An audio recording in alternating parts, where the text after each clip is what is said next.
Hey everyone, welcome back to the channel. So today I've got some great news to share with you guys. So this news I have is in relation to what's happening in Zimbabwe.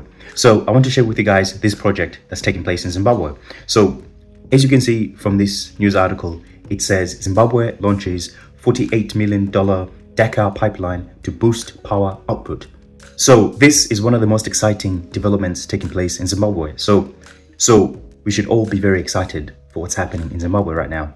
So this ambitious undertaking aims to boost the country's electricity generation capacity by providing a more reliable water supply to the Hwange Power Station. So this pipeline being constructed was essentially tapping into the Zambezi River so that they can collect water from there and send it over to Hwange via the community of Deka, which is in North Zimbabwe. So this pipeline was stretching over 42 kilometers, so a very vast distance to travel.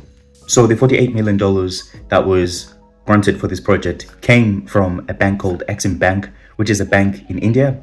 So the scope of works that this $48 million would do involves refurbishment of Hwange water treatment plant and the provision of 3 tap-off points for water supply for the Deka community. So it's a massive project that will, 1, provide water to the community of Deka, and 2, provide water to the thermal power station of Hwange. And Hwange, as I just mentioned, is one of the biggest power stations in the country. So they provide a lot of electricity to the whole country. So it's a massive project which will have some positive upticks for the whole economy of Zimbabwe. So here's some background information as to why this project is so vital for Zimbabwe. So this project is so important because Zimbabwe has been grappling with load shedding for a very, very long time, for decades now. It's been struggling with this because so much of the nation's infrastructure is so old. It was built back when the country was still called Rhodesia. So ever since Independence Day in 1980, Zimbabwe has failed to maintain its infrastructure, right? So a lot of the infrastructure needed to have been replaced a long time ago, or we should have invested more money and built new power stations so that we can accommodate the growing population of the nation. So this is why load shedding is such a blight on the nation's economy. So have a look at this file I'm sharing with you guys. This file is taken from a website called Veritas, and Veritas is a Zimbabwean website where you can find a lot of legislation or government official documents like bills and whatever else they published. So you can find that information there if you're curious. So this is where I took this document from. So I wanted to share a few things from this document I'm reading, and this document is the 2024 national budget. It's the national budget that the finance minister of the country generated, essentially talking about what areas Zimbabwe needs to improve on so that we can finally rebuild our economy, and talking about what financial deficits we have, etc., etc. So in this section here, they focus on the roadmap for electricity self-sufficiency. So as you can clearly see right here.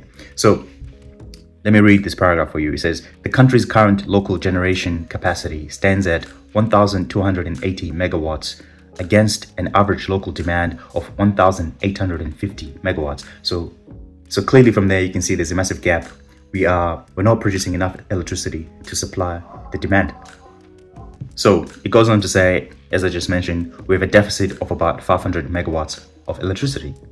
To address the power supply challenge, government has approved a roadmap towards electricity self-sufficiency that embraces private sector investment in renewable sources such as solar and hydro, implementation of cost-reflective tariffs, and governance reforms at ZESA and its subsidiaries. So this has been a big push for the government to get right. They've been trying to fix the power supply issues that we're facing.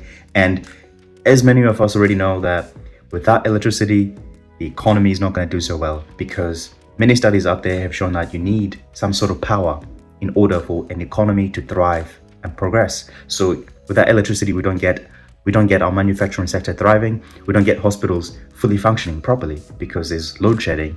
So our economy is struggling because of the load shedding issue, and that load shedding issue is tied to the fact that our infrastructure has been failing for such a long time. So this is positive news that's coming from Zimbabwe. Zimbabwe launches a 48 million Deka pipeline to boost power output. So with more reliable water coming straight from the Zambezi supplying Hwange, this will be a game changer for everyone in the country. So that's all I have for you guys today. Tell me what you think about this new development taking place in the country. Let's get talking more about this topic down below. So thank you for watching. I hope this really excited you about what's happening in Zimbabwe. So until next time, please subscribe if you haven't already, and goodbye. Catch you later. Bye.